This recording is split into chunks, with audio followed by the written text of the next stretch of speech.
नमस्कार दोस्तों, विवेक travel tales में आप सभी का बहुत बहुत स्वागत है। भारत में एक ऐसी जगह है जहां भगवान शिव स्वयं जागृत अवस्था में विद्यमान है। आपको यह जानकारी होगी कि जब ब्रह्मा जी और विष्णु जी प्रथम बार चिर निद्रा को तज कर अपनी आंखें खोली, तब ब्रह्मा जी ने भगवान विष्णु से उनकी स्तुति करने को कहा, क्योंकि वही संपूर्ण जगत के निर्माता हैं। वहीं भगवान विष्णु ने ब्रह्मा जी को याद दिलाया कि उनकी उत्पत्ति तो उनकी नाभि से निकले हुए कमल से हुई है।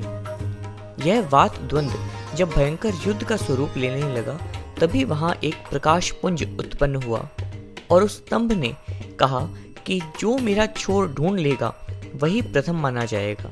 ब्रह्मा जी ऊपर की छोर की तरफ चले और विष्णु भगवान नीचे की छोर की ओर चल दिए।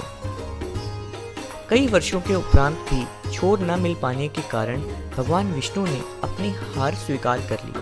वहीं भगवान ब्रह्मा जी ने झूठ कहा कि उन्हें छोर प्राप्त हो गया है और इसका गवाह उन्होंने एक केतकी के फूल को बनाया।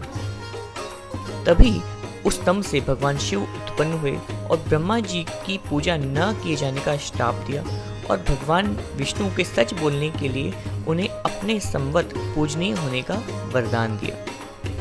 और यह प्रकाश स्तंभ तब एक जागृत शिवलिंग बनकर स्थापित हो गया। और यह जगह है तिरुवन्नामलाई में, जो तमिलनाडु प्रदेश में आता है।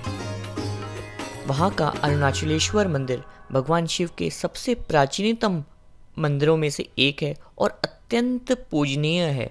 इस मंदिर की वास्तुकला अद्भुत है।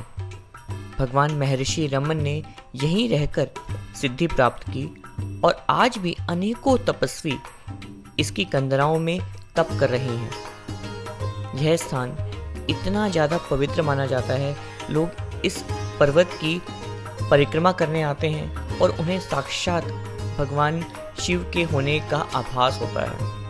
अगर आप भी भगवान शिव के साक्षात दर्शन करना चाहें तो आप तिरुवन्नामलाई एक बार ज़रूर जाकर देखें और वहाँ की शक्ति से आप अभिभूत हो उठेंगे।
फ्रेंड्स, मेरे पीछे जो आप पर्वत देख रहे हैं वो है अरुणाचल पर्वत। नाम जब अरुणाचल का आता है तो हम सीधा अरुणाचल प्रदेश पहुंच जाते हैं। नॉर्थ इंडिया में बहुत कम जानकारी है कि अरुणाचल पर्वत साउथ इंडिया का एक बहुत ही बड़ा तीर्थ स्थान है। महर्षि रमन ने यहीं पर तपस्या की थी और जाने कितने साधु सन्यासी इस पर्वत पर अपनी तपस्या करने आते हैं। दरअसल ये पर्वत है ही नहीं, यह स्वयं जागृत शिवलिंग है। इसे स्वयं जागृत शिवलिंग कहा जाता है। अपने अंदर ये शक्ति का अपूर्व भंडार भरकर बैठा हुआ है। अरुणाचल से जुड़ी हुई बहुत सारी किंवदंतियाँ और कहानियाँ हैं।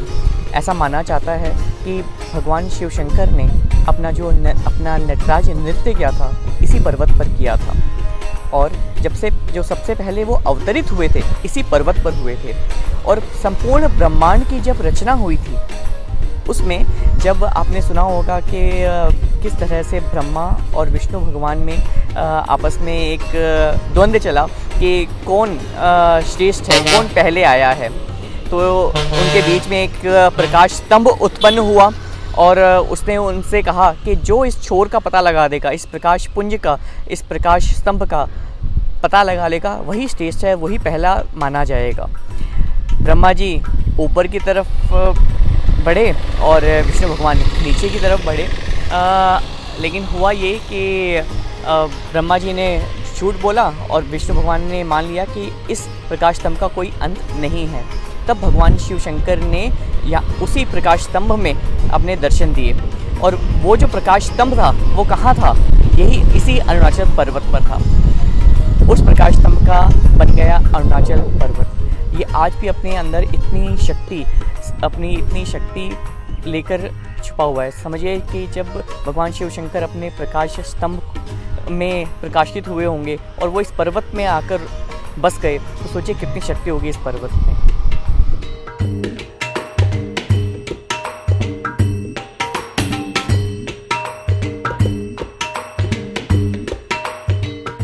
दोस्तों, अगर आपको यह वीडियो अच्छी लगे तो इसे लाइक करें, शेयर करें, कमेंट करें और मेरे चैनल को सब्सक्राइब ज़रूर करें। अपना बहुत ध्यान रखिएगा। आपका बहुत बहुत आभार।